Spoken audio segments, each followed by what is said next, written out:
Marcus Valerius, senex humilis, lente versus grande auditorium urbe advenit. Tenebat saculum vetustum in manu. Cum ade portam pervenisset, custos frontem subito corrugabit, domine, quo venis? Quid agis? Marcus subrisit leve et respondit, fili, reservatio mea hic tanti tantum quaerere volui. Custos risit et sodali dixit, videte, senex dicit seant reservationem avere. Tumade Marcum rorsus, domine, forte errorem fecisti. Hotel noster luxuriosissimus est, ade summo solum destinatus. Negotium communis hic ferre non patest. Interea, Lucilla Severina, receptionist, ac verba audivit. Oculos in Marcum fixa, ave capite usque ade pedes perspexit, labris Paulum suprisit. Risus non erat amplexus, sed sarcasmus et contemptus. Domi, non puto uyam reservatio tuam hic esse. Hotel est pretiosissimum. Forsitan errastit dixit. Marcus equo animo respondit, filia, qua eso, respice iterum. Forsitan vera est. Lucilla humeros levavit, bene, pater, parum temporis erit. Y in area specta. Marcus capite inclinato in area expectandi accessit. Multae personae in conclavi eum oculis insolitis intuebantur. Submurmuravant, videtur gratis sibum venire. Ali susurravant, non pates tene aquam quide memere. Marcus omni audivit, sed taquit. In angulo se jam occupavit, saculum sub pedibus posuit, manibus in baculo fulsit et silens manebat. Ambiens spati gravis erat. Parvus puer matris suoines ente quaesivit, mater, curic senex sedet? Non similis operariorum videtur. Mater tristite respondit, fili, ac fortuna est. Cum fortuna non fabet, verba omnium audienda sunt. Lucilla iterum transit se ade socium dixit, non sio quid manager dicet. Risicum est tales hic avere. Imago nostra labefactatur. Socia risit, ne cures, moxa vivit. Mac stamen tacitus rem audivit, speranza audiri. Per oram sedebat, orologium spectabat, ade receptionem aspiciebat. Spem abebat alicis veniret et dicere, ita, senex, reservatio tibi est. Sed hoc non contingebat, tandem levavit manum baculum, saculum in numeros imposuit, ade receptionem accessit. Situ occupata es, filia, vocam manager, dixit. De re maximi momenticum laborandum aveo. Lucilla mentem fecit, nunc etiam manager convenire volt. Telefonum levavit et ade Marcum dixit, Dominus, senex te visitare volt. Manager, Victrix severus, risum avertens respondit, sunt nostri hospites aut simpliciter venientes? Tempus non aveo. Sedent. Paulo post dissedent. Lucilla hoc iterum iteravit. Marcus in angulo sedit, onus oculorum in numeris gestans, sed patientiam obtinens. Quasi diseret, veritas celari patest, sed non prohiberi. Tempus lente procedebat, sed minuto uno in summo onere ut mons gravis videbatur. Lucifer dimidia voce dixit, pater, pauca aduc debes spectare. Manager occupatus est. Marcus caput movit et dixit, bene, filia, spectavo. Interim, manager in conclavicum cliente alieno loquebatur, superbia in vultu palam. Statim post, Lucilla iterum vocavit, Dominus, senex aduc in conclavi sedet. Victrix risi, sedet, postea fatiget et abiit. Tempus non est pro inutilibus. Tempus lente procedebat, sed minuto uno in summo onere ut mons gravis videbatur. Lucifer dimidia voce dixit, pater, pauca aduc debes spectare. Manager occupatus est. Marcus caput movit et dixit, bene, filia, spectavo. Interim, manager in conclavicum cliente alieno loquebatur, superbia in vultu palam. Statim post, Lucilla iterum vocavit, Dominus, senex aduc in conclavi sedet. Victrix risi, sedet, postea fatiget et abiit. Tempus non est pro inutilibus. Dominus, senex adete venit. Victrix fronte corrugata et voce frigida dixit, solus, Cutiens tibi dixiut ave inutilibus avesem? Non est hospes, forsitan errabit. Solus leniter dixit, sed dominus, dixit se te necesse avere. Victrix recit, necesse? Sisme quantum hic negotium fit? Non melim tecum mox senes de convenire.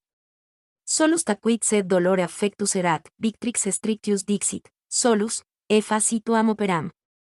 Ac negotia tua non sunt. Solus hiomoliter resasset. In angulo, solus patientiam Marcum vidit et sedensait, pater, conatus sum sed manacer aduc ne nil volt. Marcus humiliter manum super humerum posuit, nil refert, fili, conatus factus est. Satis mihi est. Solus oculis fulsit. Senex non solum simplex erat, sed potentia rara ita latebat, tempestas conclusi iam gravior facta erat. Risus, similia et silentium conjuncta imaginem tristem creaverant. Unus hora elapsa erat. Marcus in eadem sella manebat, oculos clausit, cogitavit. Patientia vera virtus est. Prorsus veritas apparere debet, ora duodecima et dimidia sonuit.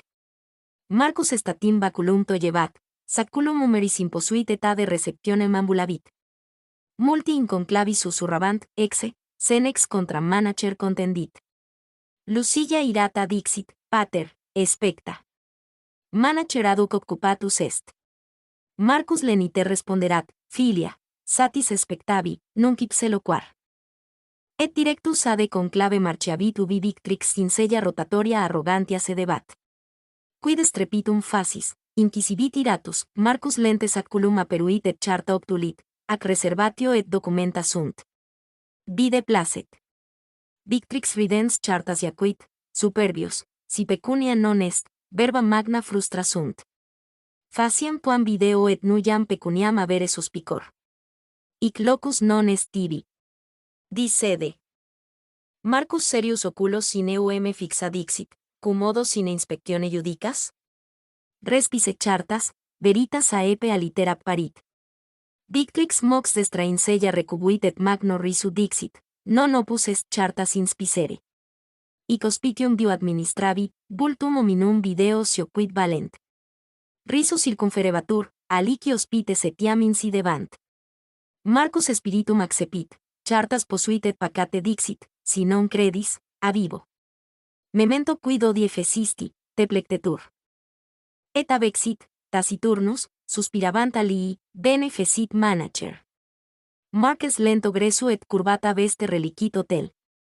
Silentium tristem inestabili relicta, Victrix sade sedem rediit, subrisit misens superbiam et contemptum. Solus autem, saculum ascendens, computer accessit et vetus archivum detexi. Marques 65% socios hotelicerat, rapide chartas escudit et properavit ade conclave. Victrix aduc loquebatur cum cliente. Solus dixit. Hic est verus dominus uius loci. Victrix irata chartas retraet, inauditam superbiam manifestans et dixit, non interesan remi iac. Repulit solus chartas in electio, solus tristitia affectus recessit, sed siebat, hic actus plura signa habet. Noctu, amnis hotel mutatus. Hortus diei secundi instabat cum Marcus et vir militaris, vestitus elegante, cum brevi valigio venit. Hic est verus dominus uius loci. Victrix irata chartas retraet, inauditam superbiam manifestans et dixit, non interesan remi iac. Repulit solus chartas in electio, solus tristitia affectus recessit, sed siebat, hic actus plura signa habet. Noctu, amnis hotel mutatus. Hortus diei secundi instabat cum Marcus et vir militaris, vestitus elegante, cum brevi valigio venit. Militaris aperuit voluminosam fasciculum, documenta monstrant 65% uius hotel ABT sint. Tu es verus dominus. Silentium totum stabilimentum complebat. Lucas manus tremuerunt. Hospite susurrabant, ipse verus dominus est. Marcus baculo in nixus increpavit, Victrix, non amplius manager eres. Solus non locum tum accipiet. Victrix irata, quisesci me auferas? Ego hoc hotel diu gubernavi. Marcus, ego constructium locum, fundamentum labore posui.